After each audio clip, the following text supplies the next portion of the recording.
Dave Berk for Dave Lapham in the trenches. Talking with Dave Lapham following the Bengals' 20-17 loss to the Dallas Cowboys. Dave, I know you got to make it quick. Get your thoughts on this game. Yeah, it's sad, really. I'm right outside the buses now, and everybody's boarding the buses, and everybody's pretty despondent, as you would imagine. I mean, 2 games in a row, get off to a slow start, big 14-point deficits, come back and tie the football game at the end of the game, only to lose at the gun or in overtime. So very, very similar patterns. In week 1, it was turnovers. That wasn't the case in week 2. Bengals went -5 in the turnover ratio in week 1, which is you're not going to win against anybody, even a good high school football team. They were +1 in this football game. They recovered a fumble and didn't turn the football over. Their biggest problem was first down inefficiency. They went 6 for 17 on third down, way too many second and third and long situations. As a result, offensively, only averaged 3.8 yards per play, 254 yards on 67 snaps. Didn't run the ball effectively enough. 25 carries, 89 yards, 3.6 per. Everybody's going to play cover 2 against this football team and not allow you to throw the ball deep. I made a comment a couple of times during the game. It was like the Bengals were playing football in a closet offensively. I mean, they weren't between the pass rush, giving the quarterback little time, if any, and having 2 safeties deep. The deep quadrant of the football field has pretty much been eliminated. You're going to have to run teams out of cover 2 a little bit and make them sink a safety and give you some holes in areas down the football field to attack. So that's going to be an issue. 7 penalties, false start penalties, killed them. I mean, it was loud, it was noisy, but you have to, keep your poise and not put yourself in worse situations with second, and third and longs due to false starts. 6 quarterback sacks, and they only got 1. So in 2 games, they've been out-sacked 13-1, -12 in the sack ratio.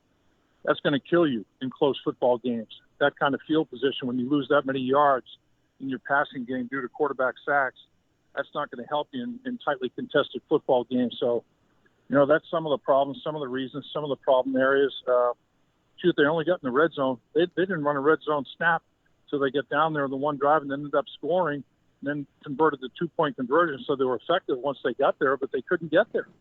They couldn't sustain drives, couldn't keep themselves on the football field until they really had to, and went on a monster drive and converted third downs and fourth down when they needed to, and scored a touchdown and a 2-point conversion. So, I mean, the good news is they don't quit on anything. They battle till the end.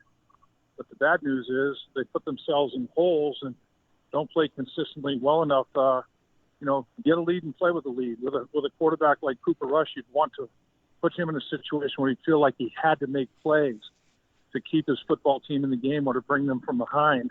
And they made it way too easy on him. And now they ran the ball effectively. They averaged over 4 yards a carry. They rushed the ball for over 100 yards on 27 carries. So that was a factor in the football game as well. They were a lot more balanced, played more complementary football than the Bengals were able to for bigger portions of the football game. There's no question about it. Next Sunday, the Bengals will travel to New York, take on the Jets, who are 1-1, who beat Cleveland today, 31-30. Dave, what does this team need to do this week to get prepared for a Jets team that beat them a year ago? Yeah, they beat the Bengals a year ago, just beat the Cleveland Browns. Cleveland missed an extra point that came back to haunt them. Joe Flacco is an experienced NFL quarterback. There's no 2 ways about that.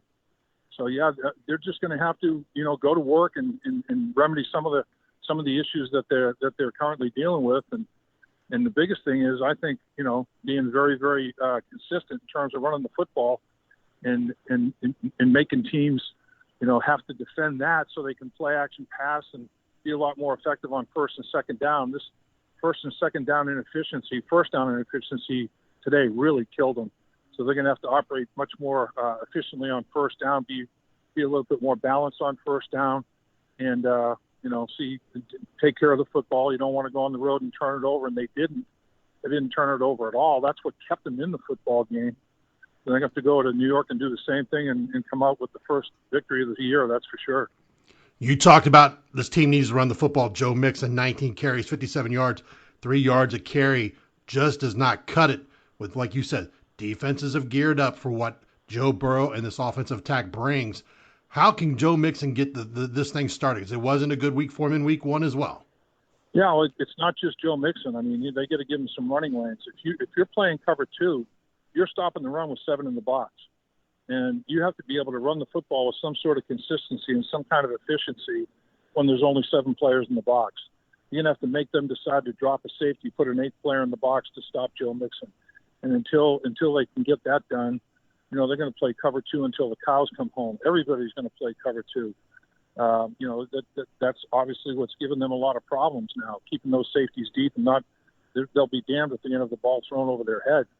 So it's going to be very interesting to see how it evolves. The chess match has begun, and so far in the first couple games, right at the end of the football game, the Bengals get checkmated. NFL's getting what they wanted. They want tight games all the way to the end to keep people watching the TVs. Not only the Bengals have done it the last 2 weeks, we saw a lot of games already played this week doing the same thing. Talk about being, when you are in a game like that, the nerve that goes through a player when you're trying to get a win, especially when your team hasn't won a game yet in the season, to get that first win of the season. How does that play on the mind? Yeah, I mean, you just got to make plays. I mean, the NFL, there's a lot of upsets. I mean, the Bengals been upset twice. Cleveland was upset. I mean, I think 5 of the playoff teams that played in the playoffs last year lost in the opener. I don't know how many of them lost in this week, but it's anybody's game in the National Football League. I mean, that's just the nature of the beast, and it comes down to a handful of plays, and you don't know when those plays are going to occur, and you got to be prepared for them. You got to take advantage of your opportunities when they present themselves, because if you don't, the other team's good enough to do it in the National Football League. That's just the bottom line. Everybody gets paid. Everybody gets paid well these days in the National Football League. So that's just it's uber competitive. It's football at the highest level. There's no doubt about it, and it'll boil down to just avoiding mistakes and making plays. That's the bottom line. When opportunities present themselves, you can't make a mistake and blow it, and you have to capitalize on it and make plays. We're talking with Dave Lapham right after the Bengals lost to the Cowboys. He's in Dallas getting ready to fly back to Cincinnati. And this is brought to you by First Star Logistics. Be sure to check out firststarlogistics.com for the latest. Dave, we talked about the Jets, but then you have a short week. You get on that Thursday night game. Talk about, adapting. The next 2 weeks are going to play an important role. What happens to this team going forward for this season? Yeah, I talked with Ted Karras after the game at his locker, and he was talking about, okay, now comes AFC East teams that he knows very well, having played in that division his whole career until coming to the Cincinnati Bengals. And he said, if you think going to New York and playing there is an easy chore, you're sadly mistaken. And the Bengals already know that. Like we talked about last year, Mike White beat them in New York. So, Joe Flacco obviously can. There's no question about that. And they're coming off a big win. And it's a competitive football team. There's no two ways about it. And then, like you said, you have a short week to get ready for the Miami Dolphins. And for them to come from behind in Baltimore, they were down 21 points, to be down 3 scores in Baltimore and win that football game is absolutely incredible. So, the Bengals know what they're looking at, and that's what you signed up for. So see if they can get it done. Dave, we always talk about time of possession. The Bengals, again, they are the leader in time of possession in this ball game, just on the short end of the scoreboard. One play I got asked a lot about in the press conference with Zach Taylor I watched was about the punt that hit supposedly the scoreboard. Your thoughts on, one, that's just one of many miscues throughout a game, but it could have changed that, field position a little bit. Well, you don't know, because all that happens is they get to do it over. It's a do-over, like when you're a kid playing a game and you can't decide, and you're fighting about a play, you say, all right, it's a do-over. So if the punt hits the scoreboard, there's no foul, there's no harm, nobody gets penalized, it's just a do-over. So you don't know what would have happened, if it would have been a better punt or if it would have been returned or what the case may be, but it certainly looked like the ball got rerouted. It looked like the ball hit the scoreboard. Dave, the police are coming to escort us out of here. I got to get on the bus so I won't make the plane. Safe travels, Dave. We'll talk to you later this week. Have a good one.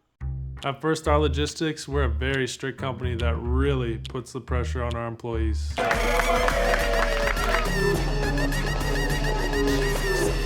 Brakes? What are those? That's what I'm talking about, Icky. get the body right, then the mind's right. You know, got to get that body right. That's right. Yes, sir. Become a star with a chance to earn the highest commission percentages in the industry as a freight broker agent. Check out firststarlogistics.com.